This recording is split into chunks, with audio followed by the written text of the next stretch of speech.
Good evening and welcome to Tucker Carlson Tonight. What's interesting about so many of the people you see talking on television is not just that they tell you things that they know are not true. They do. They lie regularly and they shade the truth even more than that. You, of course, knew that. It's obvious. What's amazing is how they do it in unison. One will say something false, and then in what seems like minutes, all the others are saying it too, the exact same thing. Sometimes word for word. It's like they're all texting each other in commercial breaks. Or maybe they just know instinctively what the latest Democratic Party talking points will be. We could give you endless examples of this, but here's the most recent one. In the days since last week's midterm elections, all the geniuses on cable have simultaneously decided that the migrant caravan marching toward the United States is a mirage. It's not real. It never has been real. It was always a fake threat created by unscrupulous right-wing politicians to win the last election. Watch them sing that tune in perfect harmony. This was never an urgent issue. These people were 1,000+ miles away from the border. To also further your point, if you are so concerned about invaders and very bad people, wouldn't you be on the border today instead of your Correct. Secretary of Defense? They've been running on an imaginary caravan. The president talked a lot. He couldn't stop talking about the so-called caravan heading toward the border. This stupid caravan. You know, it's a lie that this caravan is a problem of that magnitude. Right. The so-called caravan, the imaginary caravan. That's what Jeff Zucker told them to say. Too bad we now have pictures. Reality is the enemy of propaganda. And the reality on our southern border tonight is that a large number of migrants from that caravan are now massed just south of San Diego, and they're trying to get into this country. In the meantime, those same people are overwhelming city services in Tijuana and causing a crisis there. The people from the caravan are doing all of this because they actually exist. They are a physical reality, no matter what they're telling you on CNN. Well, apparently nobody has alerted California Senator Kamala Harris. She believes that anyone worried about illegal immigration must be a dangerous racist. And that's why she just compared federal law enforcement officers to the Ku Klux Klan. Klan was what we would call today a domestic terrorist group. Why? Why would we call them domestic terrorist group? Because they tried to use fear and force to change political environment. And what was the motivation for the use of fear and force? It was based on race and ethnicity. Right. Are you aware of the perception of many about how the power and the discretion at ICE is being used to enforce the laws? And do you see any parallels? I do not see any parallels between I'm talking about perception. Officers and agents. I'm talking about perception. I do not see a parallel. Are you aware that there's a perception? I see no.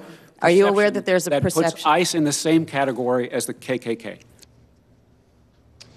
American citizens trying to protect their country's borders, upholding laws passed by our democratically elected Congress, are somehow like the KKK.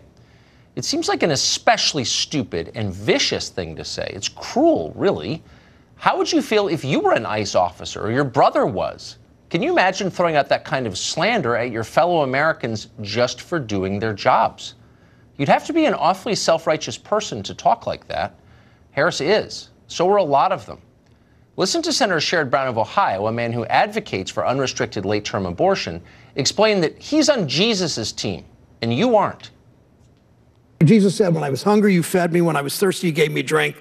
When I was a stranger, you welcomed me. What you did for those who seemed less important, you did for me. Not the least of these. It's just society may act like they're less important, but we don't, because we understand the value of people. We understand the dignity of work. We understand the values this country stands for.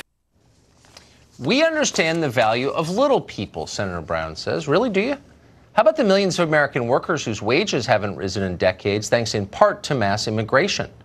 Or how, by the way, since we're on the topic, how about the people of Tijuana? The caravan came north because they knew they'd have a shot of getting into this country. Democrats told them that. They encouraged this whole thing from the very first day. Now it's a disaster. The mayor of Tijuana says his city is buckling under the weight of the migrants. Many of them are criminals, the mayor of Tijuana says. Violence has broken out. People have been hurt. Dozens of migrants never even made it to the border, by the way. They are still missing, presumably kidnapped by drug cartels. The human cost has been very high.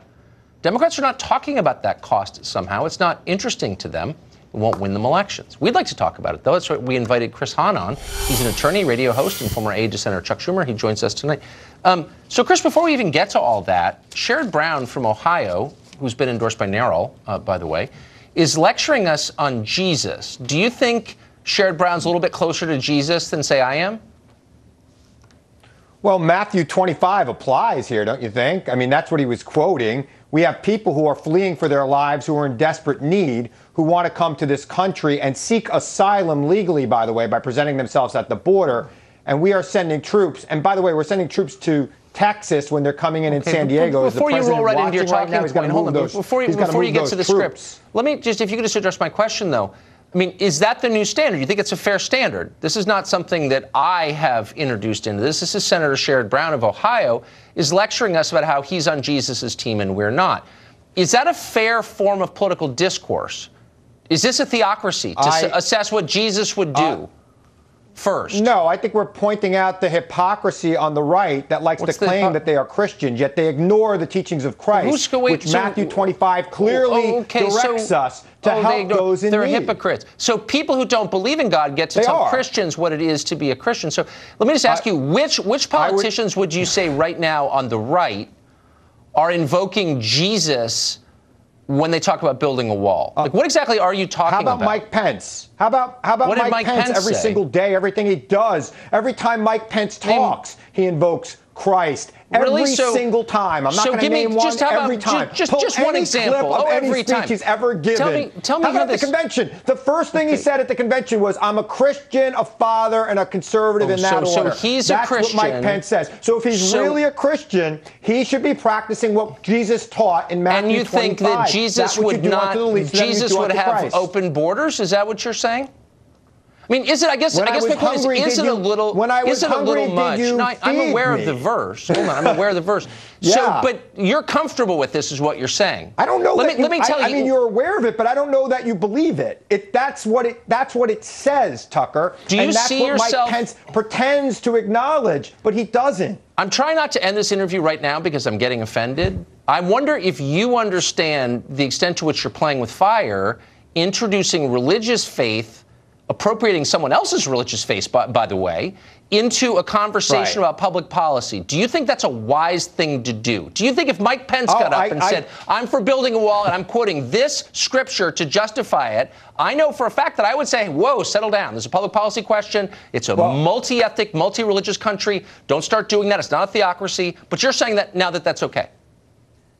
Here's the thing. One, I didn't mean to offend you on religious grounds. I take that back. Come on now. Come on now. I'm on Jesus' team and you're not? Like, what is that? I hear you. I hear you. I'm just pointing out that many on the right have taken Christ up as their banner of how they want to govern, and yet when it comes to doing something like this, they ignore the teachings of Christ. I do not think that religion or scripture should be the basis of our governance in this country. But it's okay I believe that the when founders put Sherrod separation Brown, of church and Mr. Late-Term Abortion, does it, lecturing me on Jesus. Okay. Well, look. Let me ask you this. Do you think it's all, since I guess everything's allowed now, it doesn't matter, like whatever it takes to get what we want, is it okay to compare federal law enforcement officials to the KKK? As Senator Harris did yesterday. Well, look, I watched that whole clip, Tucker, and frankly, she was not comparing them to the KKK. She was suggesting to the nominee that there is a perception among some, and she even said, probably wrongfully, that there are people out there who are doing things to create fear just as the KKK did. I think of. So how are we going to correct the perception? Okay. So I get it. How are we going to correct the perception? I get it, Chris. Look, I mean, a lot of Hitler's closest staff wore blue ties. I'm not calling you a Nazi. I'm just saying a lot of people think you are. And now that I've raised it and linked you to the Nazis, what's your response? I mean, no, she's comparing federal law enforcement officials to the Klan. And I just wonder, like, is there a limit to what you can say in public if you're a U.S. senator before you drive the country into some kind of internal conflict? Like, can you really say things like that now? You should not compare law enforcement people to the Klan, and that is not what she was doing. She was engaging in a conversation with somebody who was seeking to run ICE on how he would change the perception among some people in this country that they should fear ICE. in the same way that they feared other groups. Is there a poll on this? Hold on, but how would Kamala Harris, who's lived in rich person worlds her entire life, how exactly would she know this? Does she have some polls she's pointing to? People think that ICE is like the Klan? I don't think she does. No, she's trying to impugn the personal integrity of people serving the country on the border. Like, what is this? The Klan? She's heard from constituents. She's heard from groups that represent people who are fearful of ICE in her state. I'm sure she's trying to correct that fear because Senator Harris is a very sensible person, and I watched that entire clip. Accuses law enforcement of being like the Klan. Really? She wasn't accusing them of anything. Of course she is. I think she's totally irresponsible. I want her to be responsible. She could be president. Finally, is it time to concede that the caravan is real and that they're overwhelming Tijuana? The mayor of Tijuana says that a lot of members of the caravan are violent criminals, and he's afraid of them. Is he a racist, do you think? It sounds like he might be. Nobody said it wasn't real. They said it wasn't a real threat. And even but the mayor of Tijuana Mattis, sounds General like a flat-out racist, maybe a Klansman. Do you think he is? The president's own generals acknowledge that this is not a real threat to our national security. But the mayor of Tijuana says it's a threat to him. Wait, hold on. Wait, I mean, I'm wondering, would Jesus be okay with what the mayor of Tijuana has said? Is he a racist? He says they're violent criminals. Is Tijuana analogous to the United States of America? I'm just asking. I mean, the mayor of Tijuana sounds like a hardened bigot. Tijuana has a lot less resources than the United States of America. We have more people along our border, I would imagine, than there are police officers in Tijuana. I'm worried. I think Jesus would be very upset about the mayor of Tijuana. I'm just throwing it out there. I'm going to call Sherrod Brown about it after this. Father Brown, maybe I'll see him on Sunday preaching from the pulpit. Ugh. Chris, great to see you. Thank you.